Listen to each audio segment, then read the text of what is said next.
देखिए, ये ड्रोन से वेपन आता है, इस तरह की पैकिंग उसकी की होती है ताकि ज़मीन के ऊपर गिरे तो कोई नुकसान ना हो।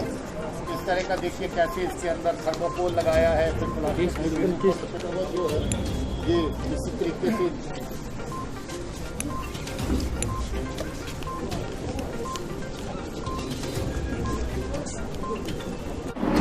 जम्मू कश्मीर पुलिस और आर्मी और बाकी फोर्सेस सब मिलकर के जम्मू कश्मीर में अमन व अमान के लिए, यहाँ के हालात अच्छे हों, उसके लिए काम बराबर कर रही है। मगर पाकिस्तान की तरफ से उनकी एजेंसीज हमेशा एक्टिव रहती हैं कि हर तरीका इस्तेमाल करें जिससे जहाँ के अमन व अमान के माहौल को ख़राब किया जाए। कभी पार से ड्रोन से वेपन फेंके जाते हैं, नारकोटिक्स की तस्करी जो है पार से ड्रोन से होती है, और इन्फिल्ट्रेशन की बहुत सारी कोशिशें जो है वो राजौरी और पुंछ के खित्ते में हो रही हैं।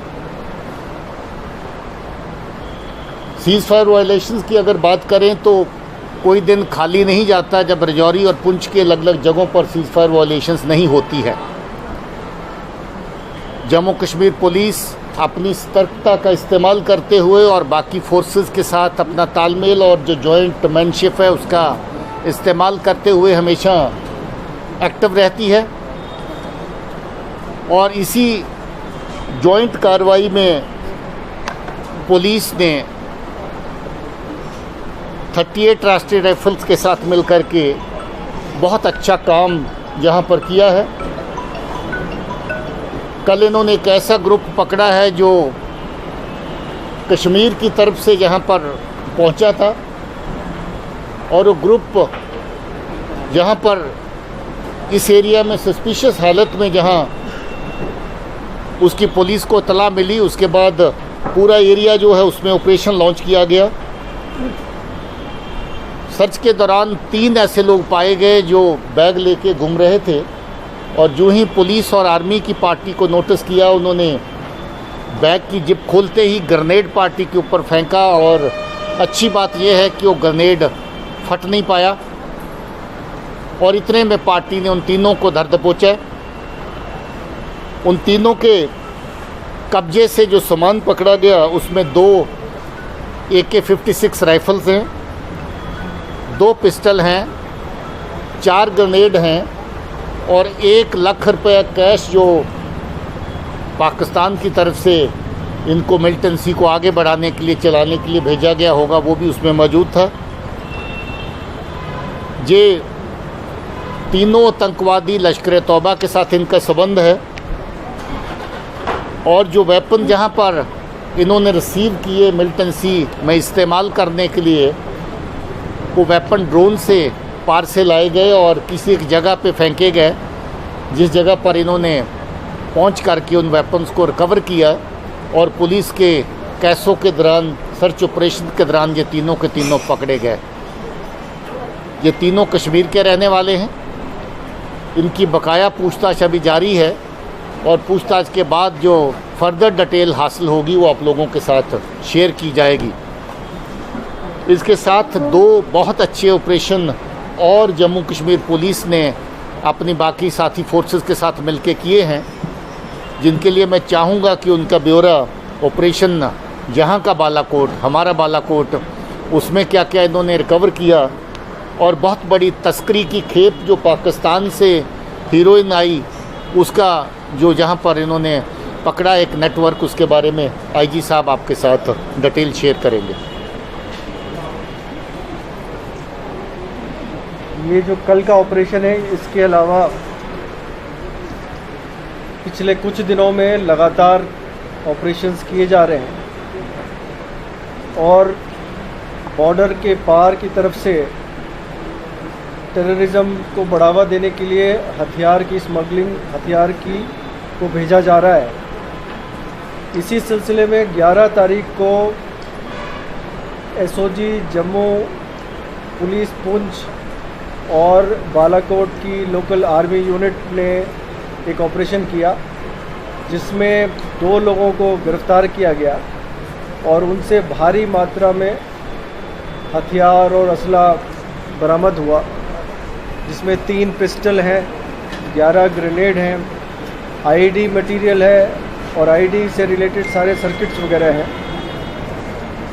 इससे ये अंदाज़ा लगता है, साथ में एक पेन ड्राइव भी है जिसमें इंस्ट्रक्शंस दिए गए हैं, जिसमें किस तरह से आईडी को बनाते हैं, तैयार करते हैं और आईडी को लगाते हैं। ये इंस्ट्रक्शन सारे मुकम्मल उस पेन ड्राइव में मौजूद थे।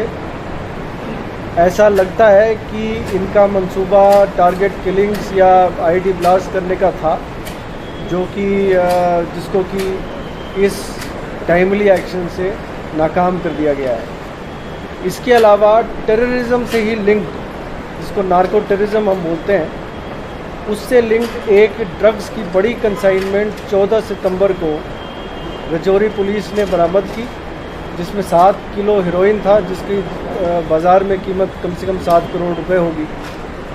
और उसमें जो गिरफ़्तार जिस शख्स को किया गया, उसकी पूछताछ के बाद एक शख्स को कुलगाम से गिरफ़्तार किया गया और उन सब की पूछताछ से हम वहाँ तक पहुँचे जहाँ पे ये ड्रग्स की कंसाइनमेंट बॉर्डर के पार से लाई गई थी और रखी गई थी।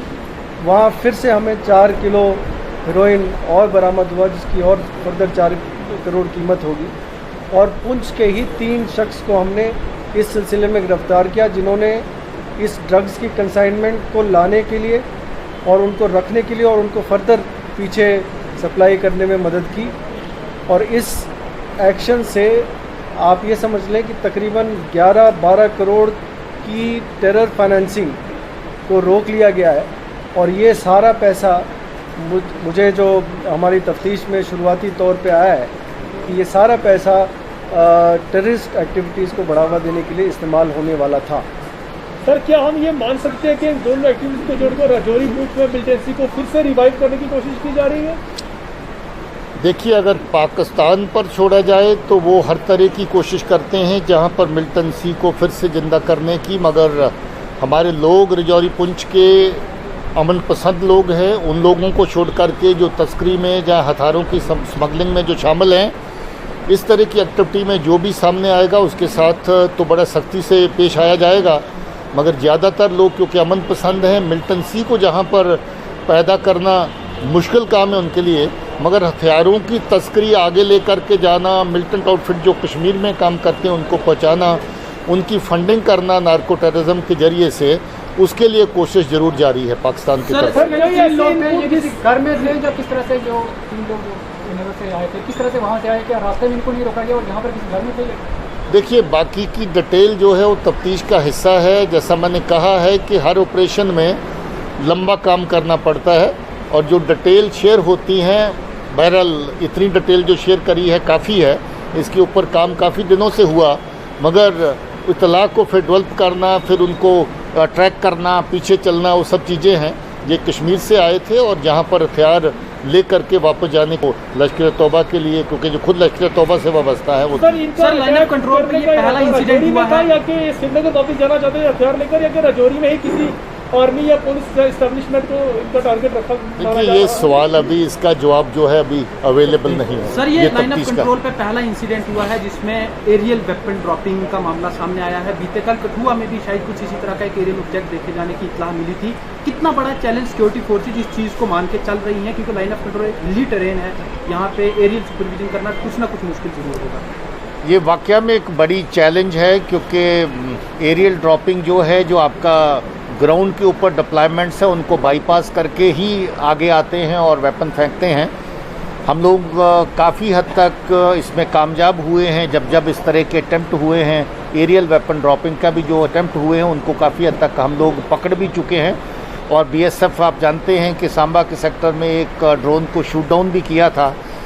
मगर ये चैलेंज अपने आप में है, इसके लिए हम काउंटर मेजर्स जो भी ज़रूरी है उनको we will try to put in place. Sir पिछले कुछ साथ नहीं जोड़ा जा सकता है, वो एक अलग वाक़ा है, उसकी तफ्तीश जारी है। सर एक इंपॉर्टेंट क्वेश्चन सर, पिछले तकरीबन 2 महीनों के दौरान वैली में काफ़ी जगहों पर अमेरिकन वेपन रिकवर हुए हैं।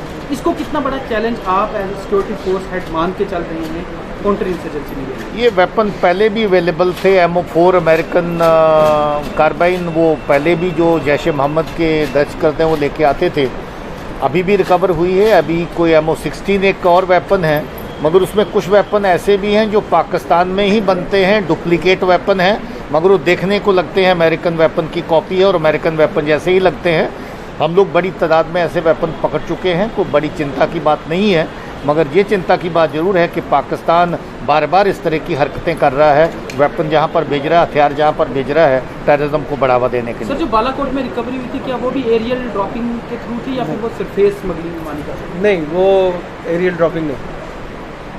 सर क्या लगता है सर, कहीं ना कहीं अफसपा पे एक्सीड हुई है पावर? पुलिस का इसमें अभी तक जो प्रोब है सर वो कहाँ पहुँचा, कितना जल्दी? देखिए पुलिस का प्रोब और आर्मी की इंक्वायरी लगभग पैरेलल चल रही है। हम लोग भी बराबर उसमें काम कर रहे हैं। हमने DNA सैंपल लिए थे और DNA सैंपल भेजे गए थे। DNA सैंपल जल्द ही रिसीव हो जाएंगे।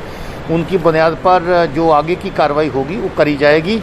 आर्मी ने बहुत अच्छी तरह से वाजे कर दिया इस बात को कि जो कल्पेबिलिटी जिस हद तक भी पाई जाएगी उसके मुताबिक उनके खिलाफ कार्रवाई की जाएगी और उनकी जो प्रॉपर इंक्वायरी अब आगे जो है अभी रवा है।